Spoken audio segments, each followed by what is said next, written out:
और सब क्या है, जो गए हैं उनको तो पता ही होगा। वृंदावन में मधुबन है प्यारा, वृंदावन में मधुबन है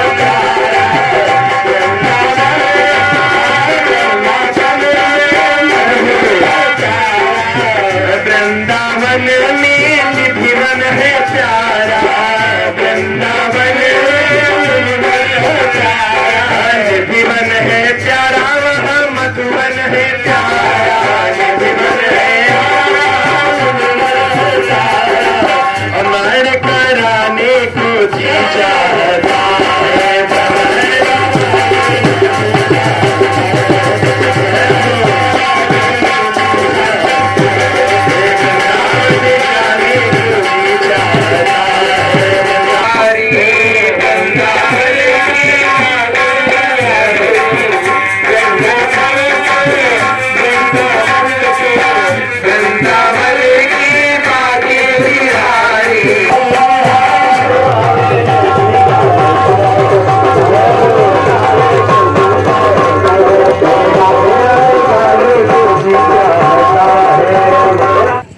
देखा होगा कि प्राणायाम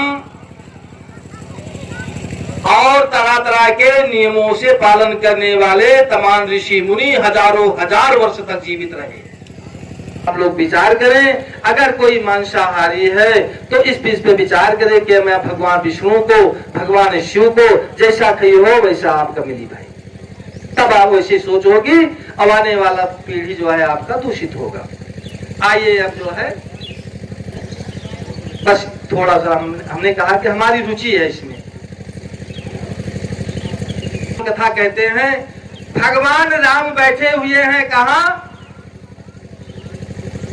शिला पे सीता जी बैठी हुई हैं।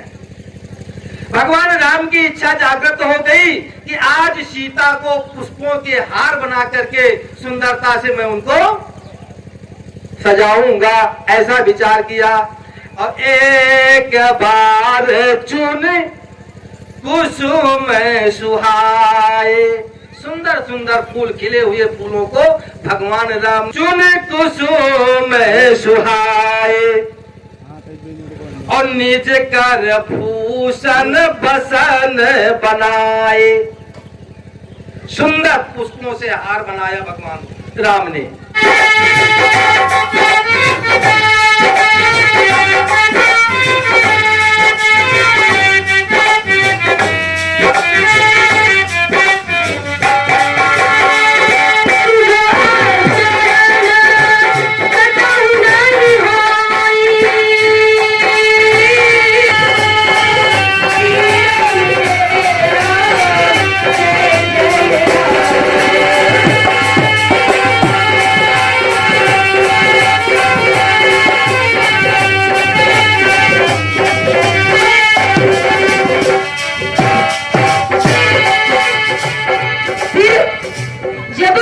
संसार में जह जह देश धेन दुज पावही, नगर गांव पुर आग लगावे।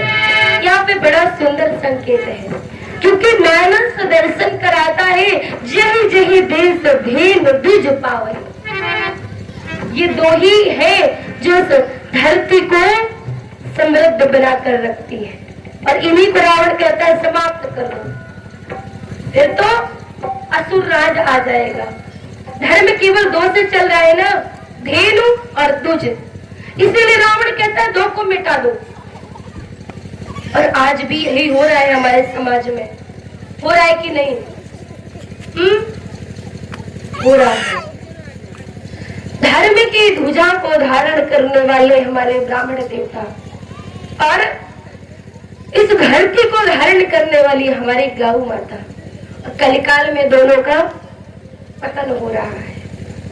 गायों को लोग जहाँ पूजते थे वहां आज गायें रोड में कूड़ा कचरा खा रही है। वही ब्राह्मण आज जो जनेऊ धारण करते थे, जो शिखा धारण करते थे, जो त्रिकाल संध्या करते थे, वो अपने मार्ग से भ्रमित तो हो रहे हैं। और रावण भी तो यही कह रहा है। और आज कितने रावण तैयार हो गए हैं। आज मुझे लगता है हर घर में रावण होंगे, एक ना एक। रावण कौन है? जो धर्म को न माने, जो सब कुछ मैं हूं, वो है रावण। और आज इतने रावण तैयार हो गए पर जो चाहते हैं कि इस भारत की जो पहचान है उसको समाप्त कर दिया जाए, है ना? तो वो सब रावण है कि नहीं है? विचार करने वाली बात है। जो विरोध करे गौ माता का, आजकल गौ माता कट रही है, लोग यातायात कर रहे हैं, उनका व्यापार कर रहे हैं, अगर देखते हैं तो वो हमारी नजर में रावण है। बहुत सुंदर एक बात कहा करती हूँ मैं अक्सर, अरे उन रावणों के बारे में ही कहा करती हूँ, अच्छे व्यक्तियों के लिए नहीं। अरे खिलता हुआ चमन बेच डाला सौदागरों ने, खिलता हुआ चमन बेच डाला सौदागरों ने, वतन बेच डाला। कोई बेचता है तस्वीर तेरी, कोई बेचता है कश्मीर तेरी, पंजाब जैसा रतन बेच डाला सौदागरों ने, वतन बेच डाला सौदागरों ने, वतन बेच डाला। और आज भी वो रावण यही चाहते हैं कि भारत की अखंडता एक ना हो। में भगवान लेट गए और लेट करके प्रार्थना करते हैं, प्रभु मृषा हो या मम साप कृपाला,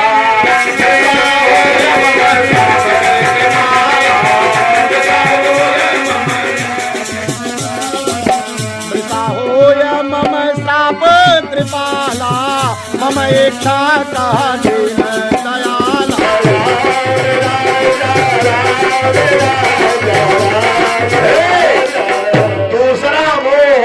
गरुण जी को।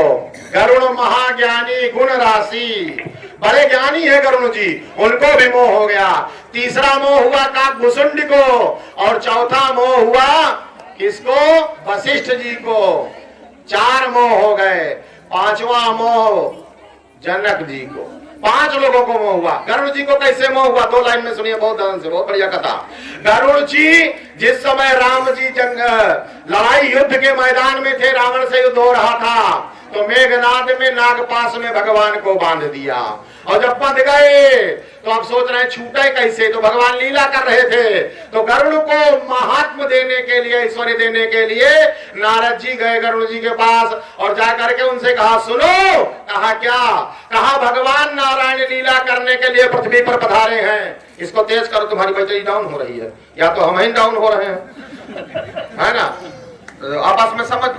नारद जी गए, कहा कब? बोले जब रघुनाथ कीन रन क्रीडा, तो समुझत अमित मोहि मोहि प्रीडा।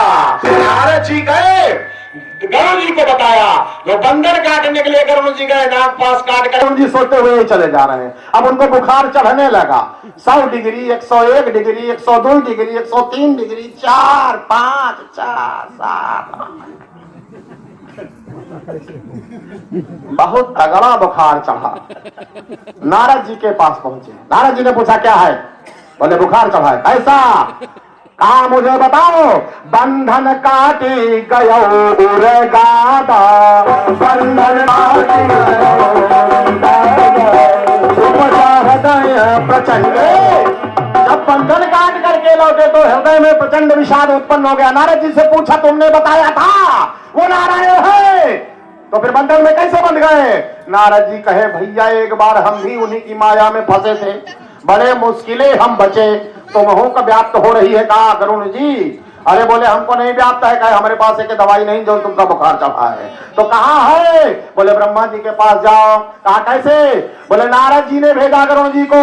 चतुरानन पही जाओ खगेसा, चतुरानन पही जाओ खगेसा, चतुरानन पही जाओ खगेसा, सोई करो जही होवे निदेशा, सोई करो जही होवे निदेशा।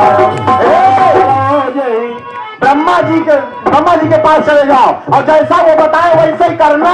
नारद जी, गरुड़ जी ने कहा ठीक, पंख फुलाए चल दिए, ब्रह्मा जी के पास पहुंच गए। ब्रह्मा जी ने कहा गरुड़ जी क्या बात है, बड़े उतावली में चले आ रहे हो? अरे महाराज बुखार चढ़ गया। कैसा? ये वाला। मुझे भ्रम हो गया है, मुझे नहीं लगता ये नारायण पृथ्वी पर आए, नारायण वारायण नहीं है। कौन है? बोले साधारण मनुष्य है, मेघनादवा ने बांध दिया नाग पास में, तो कैसे छूटेंगे? हमने छुड़ाया। नारद जी ने कहा इन लोगों को वही होगा जो उन रोग हमका बारा। अब नारद ब्रह्मा जी ने कहा सुनो, ये रोग पहले हम हो गए एक बार पकड़े रहा। कहा क्या? कहा उनकी माया ने 50 बार हमको पटका, अब तुम वही में आके अटका, तो तुम्हारा बुखार ठीक होने वाला है। कहा दवा कहाँ मिलेगी? कहा कैलाश पर एक स्पेशलिस्ट हुआ बैठे हैं, हुआ जाओ। पंख फुलाए चल दिए, कैलाश पर पहुंचे। शंकर जी कहीं जा रहे थे, कुबेर के रास्ते में मिल गए। रास्ते में मिले, प्रणाम किया। बोले गरुड़ जी कहाँ जा रहे? आप के पास जा रहे थे। कौन काम है? अरे कहा महाराज हमको भ्रम हो गया। बनारस जी ने बताया, ब्रह्मा जी ने कहा कि नारायण पृथ्वी का भार हरण करने के लिए आए हैं, और नाग पास में बंध गए। वो नर है कि नारायण? हमारी यही नहीं समझ पाया। शंकर जी मूड पकड़ के बैठ गए। अरे राम, तुम फंस गए वही चक्कर में। कहे हाँ, कहे दवाई बताओ, कहे हमारे पास नहीं ना। तो कहे कहाँ मिली? कहा नीलगिरी पर जाओ, पर्वत पर, वहां मिलेगी। वहां एक जड़ी बूटी है। कहा कौन सी जड़ी बूटी है? तो कहा वो राम कथा रूपी जड़ी बूटी वहां मिल रही है। उसको खाओगे, अनुपान करोगे और परहेज करोगे तो आपका बुखार जल्दी उतर जाएगा। कहा कैसे? तो पार्वती जी ने कहा प्रभु शंकर जी से, आप एक बात हमको बताइए, गरुड़ जी ने दवाई पूछी तो आपने क्यों नहीं बताया? आपने हमको राम कथा सुनाई, गरुड़ जी को क्यों नहीं दे दिया? शंकर जी ने कहा सुनो, गरुड़ है पक्षी, और पक्षी ही पक्षी की भाषा समझता है। हमारी भाषा उनकी समझ में नहीं आएगी। क्यों नहीं आएगी? बोले मिले व गरुड़ मारग महामोही, मिले व गरुड़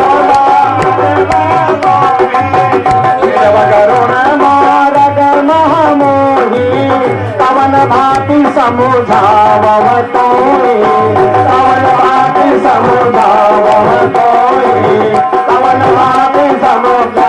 गरुड़ जी आप मुझे रास्ते में मिले, मैं आपको नहीं समझा सकता। क्यों? क्योंकि खग जाने खगही के भाषा, पक्षी ही पक्षी की भाषा को समझता है, इसलिए आपने। तो शंकर जी कहते हैं उत्तर दिशि सुंदर गिरि नीला, उत्तर दिशि सुंदर गिरि नीला, तहाँ रहता भुसुंड सुशीला, तहाँ रहता भुसुंड सुशीला। नीलगिरी पर काक भुसुंड जी रहते हैं, वो दवाई तुमको वहीं मिलेगी।